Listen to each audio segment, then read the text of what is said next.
ناظرین، فوربس کی billionaire list یعنی ارب پتیوں کی فہرست کے مطابق ٹیکنالوجی کمپنی امیزون کے موجد جیف بیزوس اس وقت دنیا کے امیر ترین آدمی ہیں۔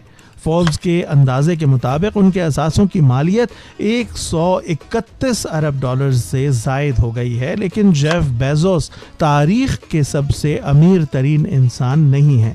جب ہم دنیا کے امیر ترین افراد کے بارے میں سوچتے ہیں تو ایلن مسک، برنارڈ آرنولڈ، جیف بیزوس اور بل گیٹس جیسے نام ذہن میں ابھرتے ہیں۔ یقیناً یہ نام موجودہ عہد کے امیر ترین افراد ہیں اور ان کی دولت میں مسلسل کمی بیشی ہوتی رہتی ہے۔ تاریخ کا بغور مطالعہ کرنے پر ایسے لوگوں کا پتہ بھی چلتا ہے جو دور جدید کے ارب پتیوں سے کہیں زیادہ اثاثہ جات کے مالک رہے ہیں۔ مثال کے طور پر لیبیا کے مرحوم صدر معمر قذافی کے اقتدار کے خاتمے کے بعد ان کے اثاثے عالمی طور پر منجمد کر دیے گئے تھے، جن کی مالیت 200 بلین ڈالرز بنتی ہے۔ اسی طرح رومن سلطنت کے مارکس کراسس کے اثاثوں کی مالیت آج کے حساب کے مطابق 201 بلین ڈالر بنتی ہے۔ لیکن آپ کو یہ سن کر حیرت ہوگی کہ موجودہ دور کے بلینئرز کے مقابلے میں تاریخ میں ایک ایسے مسلم حکمران کا نام بھی ملتا ہے جس کی دولت کا اندازہ موجودہ اور سابقہ ادوار کے اشخاص سے کئی گنا زیادہ بتایا جاتا ہے، یعنی ایسا شخص جس کی دولت کا مقابلہ اب تک کوئی نہیں کر سکا۔ دوستوں، ہسٹورینز کے مطابق دنیا کی تاریخ کا امیر ترین فرد مغربی افریقی ملک مالی پر حکومت کرنے والا ایک بادشاہ تھا، ایک مسلمان بادشاہ جس نے اپنے ایک سفر میں 125 ٹن سونا خیرات کر دیا، اور تاریخ میں یہ سفر آج بھی مہنگا ترین سفر کہلاتا ہے۔ یہ بادشاہ کون تھا اور آج اس کی دولت کا تخمینہ کتنا لگایا جاتا ہے؟ دولت اور طاقت عام طور پر موجودہ حکمرانوں تک محدود سمجھی جاتی ہے، لیکن تاریخ بعض ایسی شخصیتوں کی کہانیاں بھی سنبھال کر رکھتی ہے جن کی خوش قسمتی ہمارے موجودہ دور کے تصورات سے بھی بڑھ کر ہوتی ہے۔ ایک ایسی ہی شخصیت مانسا موسیٰ تھی جو 14ویں صدی میں مالی سلطنت کے شہنشاہ تھے۔ ان کے دور حکومت میں مالی سلطنت پھیلی ہوئی تھی اور اس میں مغربی افریقہ کے ساحلی علاقے شامل تھے جو اس وقت دنیا کی معیشت کے لیے اہم تھے۔ یہ اہمیت ان تجارتی راستوں کی بدولت تھی جو اس علاقے سے گزرتے تھے۔ مانسا کا مطلب سلطان یا بادشاہ ہے اور کہا جاتا ہے کہ ان کی پیدائش 1280 کے قریب ہوئی تھی۔ وہ 1312 میں اپنے بھائی ابو بکر کی جانب سے تخت چھوڑے جانے پر بادشاہ بنے۔ مانسا موسیٰ کے بھائی بحیرہ اوقیانوس کے سفر پر نکلے تھے اور تاریخ دانوں کے مطابق اپنے ساتھ 2000 بحری جہازوں کو لے کر گئے تھے، لیکن پھر ان کی واپسی کبھی نہیں ہوئی۔ اس طرح مانسا موسیٰ مغربی افریقی سلطنت کے 9ویں سلطان بنے، اور جب وہ تخت نشین ہوئے تو اس وقت بھی وہ بہت امیر تھے۔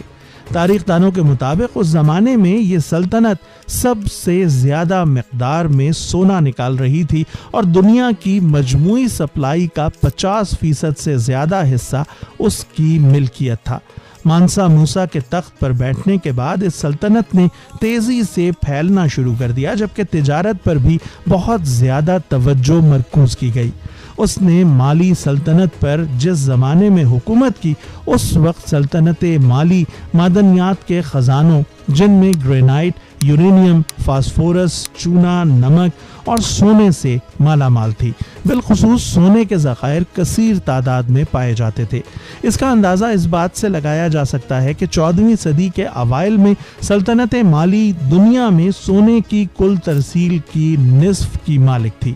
ان کے عہد میں یہ سلطنت 3000 کلومیٹر رقبے پر پھیل چکی تھی، جس میں ٹمبکٹو سمیت 24 شہر موجود تھے اور انہیں کبھی کسی جنگ میں شکست کا سامنا نہیں ہوا۔ یہی وہ وقت تھا جب پوری دنیا میں سونے کی مانگ عروج پر تھی۔ یہاں آپ کو یہ بھی بتاتے چلیں کہ مانسا موسیٰ کی سلطنت کی حد کسی کو معلوم نہیں تھی۔ اس کا اندازہ یہاں سے لگائیں کہ آج کے موریتانیہ، سینیگال، گیمبیا، گنی، برکینا فاسو، مالی، نائجر، چاڈ اور نائجیریا وغیرہ کے علاقے اس زمانے میں مانسا موسیٰ کی سلطنت کا حصہ ہوا کرتے تھے۔ مالی کا سب سے بڑا علاقہ تھا جو سلطنت کے شمال میں واقع تھا، اور اس زمانے میں ٹمبکٹو دنیا کے سب سے بڑے صحارا کے جنوب مغرب میں واقع تھا۔ ٹمبکٹو کی وجہ شہرت زمانہ قدیم میں افریقہ سے ہونے والی سونے کی ساری تجارت تھی، اور یہی شہر سونے کی تجارت کا مرکز تھا۔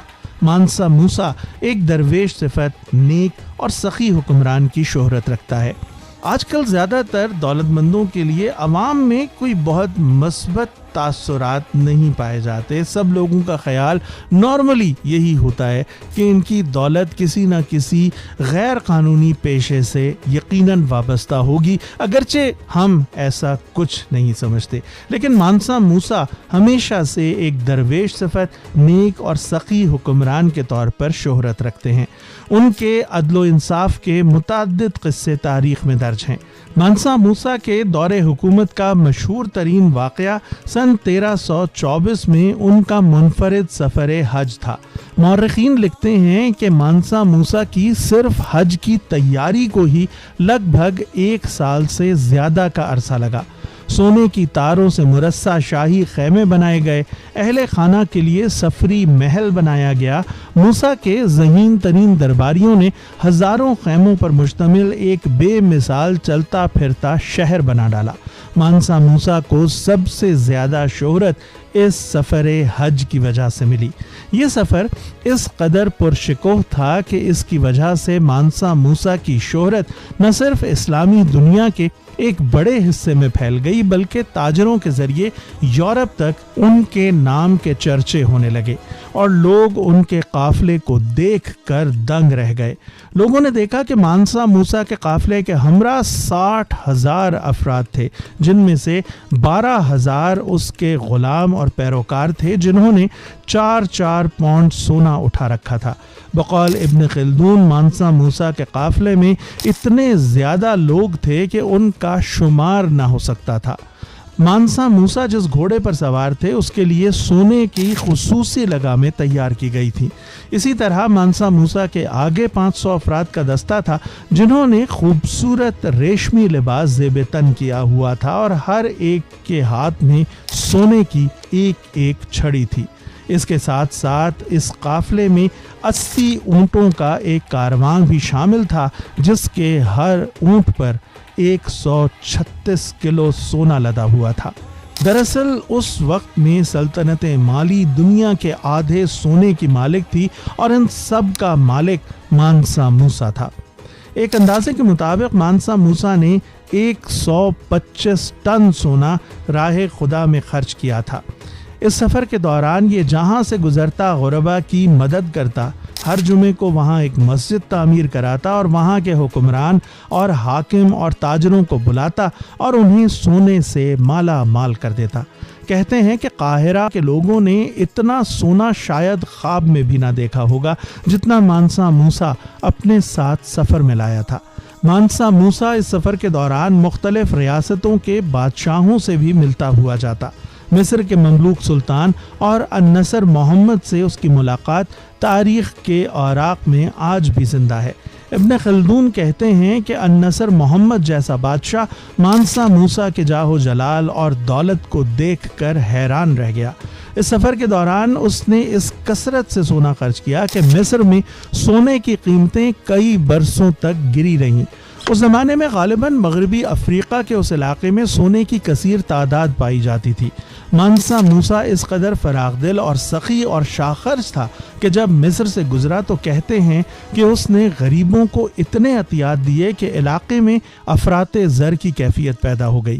مانسا موسیٰ جب مناسک حج سے واپس آ رہا تھا تو دربار میں سوال اٹھایا کہ میں ان علاقوں کی معیشت کیسے بہتر کر سکتا ہوں، کیونکہ میرا ارادہ تو نادار لوگوں کی مدد کرنا تھا، جبکہ میرے علم کے مطابق ان علاقوں کے لوگ معاشی عدم استحکام کا شکار ہو گئے ہیں۔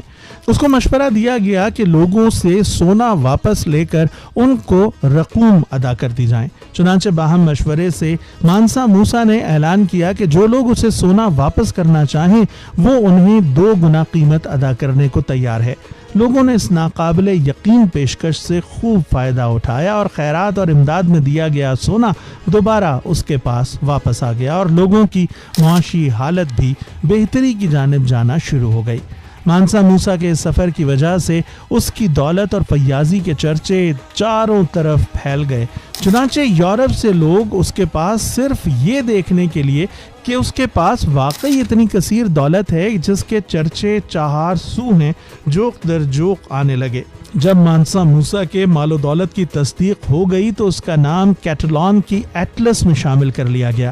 معروف منی میگزین میں یونیورسٹی آف میشیگن کے ہسٹری کے پروفیسر روڈولف ویئر کے بقول یہ تاریخ کے اس امیر ترین شخص کی بات ہے جس کی دولت کا اندازہ لگانا ممکن ہی نہ ہو، تو پھر یہ سمجھ لینے کے علاوہ اور کوئی صورت باقی نہیں رہ جاتی کہ وہ بہت زیادہ امیر ہے۔ اگرچہ مانسا موسیٰ کی دولت کا آج کے دور میں تخمینہ لگانا مشکل ہے، تاہم پھر بھی ایک محتاط اندازے کے مطابق اس کی دولت آج کے 480 بلین ڈالرز سے بھی شاید زیادہ تھی۔ مانسا موسیٰ کی کہانی ہمیں دولت کی فانی نوعیت اور قیادت کے دیرپا اثرات کی یاد دلاتی ہے جو ثقافتی اور تعلیمی سرمایہ کاری کو ترجیح دیتے ہیں۔ مالی کے سلطان نے ہمیں مادی دولت کے ذمہ دارانہ استعمال کا ایک تاریخی سبق دیا۔ مانسا موسیٰ صرف اپنی بے مثال دولت کی وجہ سے ہی نہیں بلکہ اپنے ویژن کی وجہ سے بھی بہت مشہور ہیں، جس نے ان کی سلطنت کو خوشحالی کی راہ پر ڈال دیا۔ جیسے ساحل کی ریت آج بھی ان کے سونے سے لدے قافلوں کی داستانیں سناتی ہے۔ مانسا موسیٰ کی کہانی یہ بتاتی ہے کہ حقیقی دولت وہ میراث ہوتی ہے جو ہم پیچھے چھوڑ جاتے ہیں۔ یہ کہانی صدیوں سے ہمارے دلوں میں گونج رہی ہے، ہمیں چیلنج کرتی ہے کہ ہم اپنے وقت کی حدود سے آگے سوچیں اور ان اقدار کو سمجھیں جو پائیدار دولت اور خوشحالی کی بنیاد ہیں۔